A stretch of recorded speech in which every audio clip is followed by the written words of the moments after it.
Hi everyone, Adam here, and this is what I watched for May. It's just a quick overview of everything I saw, either at the cinemas or first time watches. Okay, so on the 2nd of May, I watched Thunderbolts, the latest MCU movie. The synopsis is not super, not heroes, not giving up. After finding themselves ensnared in a death trap, disillusioned cast-offs must embark on a dangerous mission that will force them to confront the darkest corners of the past. It's okay. I think the cast did a good job, especially Florence Pugh playing Yelena. It has its moments. It's not the best Marvel Cinematic Universe movie, but it's not too bad. There's some decent action scenes. I think the second half is a bit better than the first half, but uh, it's all right, to be honest, if not great. On the 8th, I watched Clown in a Cornfield. Here's a synopsis. Are you a friend of Friendo? Quinn and her father have just moved to the quiet town of Kettle Springs, hoping for a fresh start. Instead, she discovers a fractured community that has fallen on hard times after the treasured Bacon corn syrup factory burned down. As the locals bicker amongst themselves and tensions blow over, a sinister, grinning figure emerges from the cornfields to cleanse the town of its burdens, one bloody victim at a time. Uh, I liked aspects of it. It's interesting. The girl new to town makes friends with YouTubers. We all know how insufferable YouTubers are. It's. I just found this to be okay. There's some decent moments, but I'd put it as a middle of the road type of horror movie, and there is some um, and some funny moments, but I wouldn't say it's great, to be honest. Despite some decent acting from the leads. On the 9th of May, I watched Final Destination Bloodlines. Here's a synopsis. Death runs in the family, plagued by a violent recurring nightmare. College student Stephanie heads home to track down the one person who might be able to break the cycle and save the family from the grisly demise that inevitably awaits them all. This is a decent entry. I did think it was good. It's kind of what you'd expect in a Final Destination movie, but they do tweak the formula a little bit. So, yeah, it's kind of what you'd expect in a Final Destination. Probably something you don't need to change the formula. Don't really need to change the formula too much on those. We all know what to expect. Tony Todd has some really prophetic, gives a really prophetic speech as well. And the death scenes, they're blackly humorous, which is pretty much a standard for these. They do tweak the formula a little bit, though. On the 11th of May, I watched Crocodile Dundee, the encore cut. Here's a synopsis. There's a little of him in all of us. When a New York reporter plucks crocodile hunter Mick Dundee from the Australian outback for a visit to the Big Apple, it's a clash of cultures and a recipe for good-natured comedy. As the naive Dundee negotiates the concrete jungle, he proves that his instincts are quite useful in the city and adeptly handles everything from wily muggers to high society snoots without breaking a sweat. Okay, so a bit of controversy about this movie because they have edited a few scenes for modern day audiences. It doesn't overall change the story that much. I still enjoyed it. I got to see it on the big screen. It's it's a fun movie. Not great, but it's very entertaining. I mean, that's the thing. Should movies be changed to fit modern day sensibilities, or should they be left alone, seeing it was a different time? I don't know. All right. Next up on the 17th, watched Mission Impossible: The Final Reckoning. Uh, Here's a synopsis. Our lives are the sum of our choices. Ethan Hunt and his team continue their search for the terrifying AI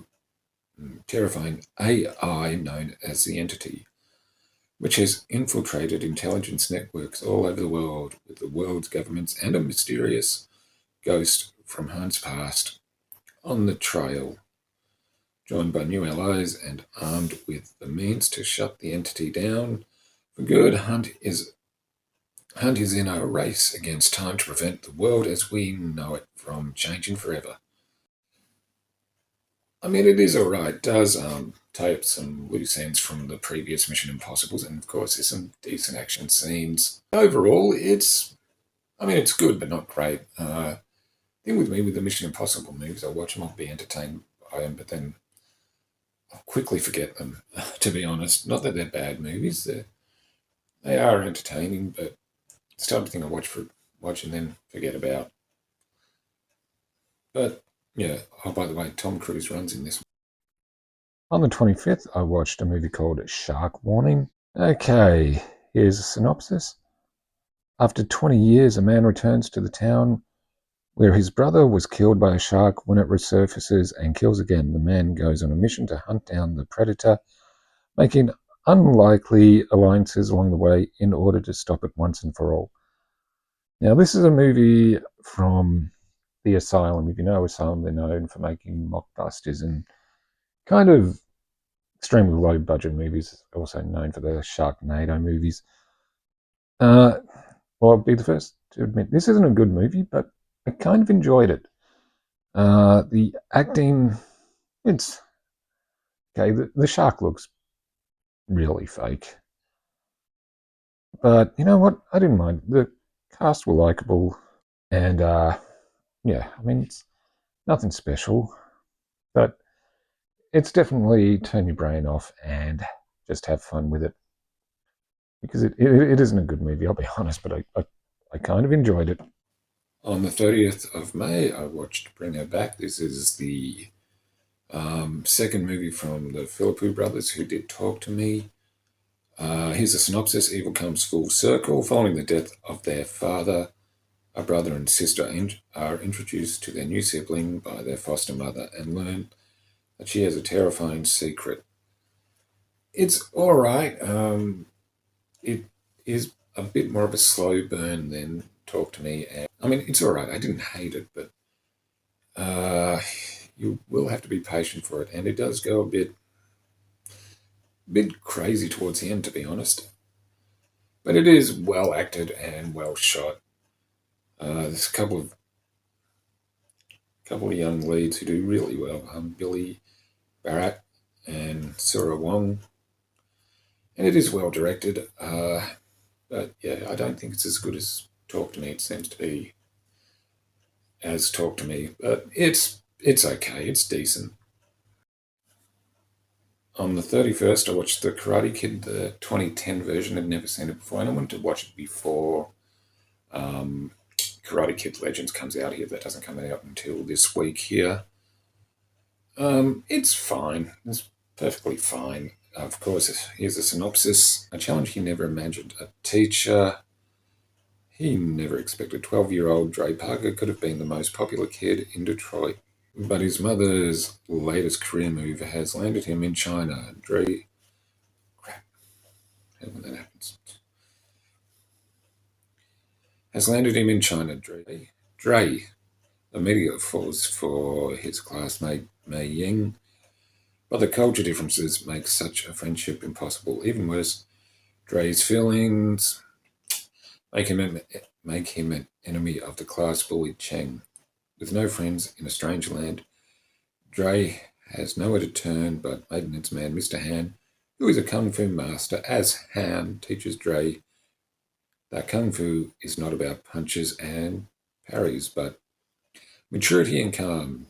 Dre realizes that facing down the bullies will be the fight of his life. So, yeah, the plot, of course, you'd expect is similar to The Karate Kid, but it's all right. I will say Jackie Chan, as Mr. Han, does the best he can. Hey, that rhymed. But no, he does give a good performance. It's, I mean, it's not as good as the original, but I'm interested to see how um, he does with Daniel LaRusso in Legends. But yeah, so it's passable, if not great. I will say it is a bit long. It shouldn't go for over 2 hours, to be honest. That type of movie. Oh, what is it? 140 minutes. So yeah, it's fine, perfectly fine. But they don't actually do karate; they do kung fu in it. Yeah, okay, I'll wrap it up here because that's everything I watched in May. Let us know, have you seen any of these and what did you think? Like, comment, subscribe. I'm Adam, and I'll see you again soon.